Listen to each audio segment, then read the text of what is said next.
आपण आता युनिव्हर्सिटी चौकामध्ये आहेत. या इथे मेट्रोचे काम चालू आहे.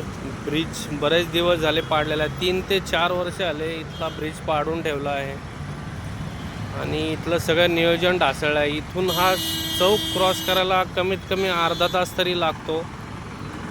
बघा हे आता बाणेरवरनं जे हे काय गाड्या येतात ते त्यांना इथे पाषाण रोडने असं टर्न करून जायला लागते. कमीत कमी अर्धा तास तरी लागतो इथून जर का आपल्याला जायचं असेल हा चौक क्रॉस करून.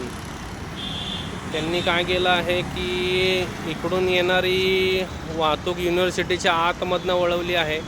त्यांनाही ती सगळी युनिव्हर्सिटीच्या चौकात बाहेर येते आणि हे इकडून जे बाणेर मार्गे येतात त्यांना इथून वळायला लागते. आणि त्यामुळे प्रचंड इथं वाहतूक कोंडी होते.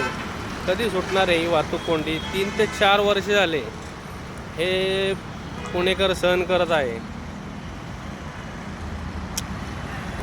चतुर्शिंगीपाशी रस्त्याचे काम झाले आहे तरीसुद्धा त्यांनी तिथे वळण ठेवलं नाही. त्यांना पुढे वाहन चालकांना पुढे जायला लागतं, कसरत करायला लागते. याच्याबद्दल काहीतरी झालं पाहिजे पुढे.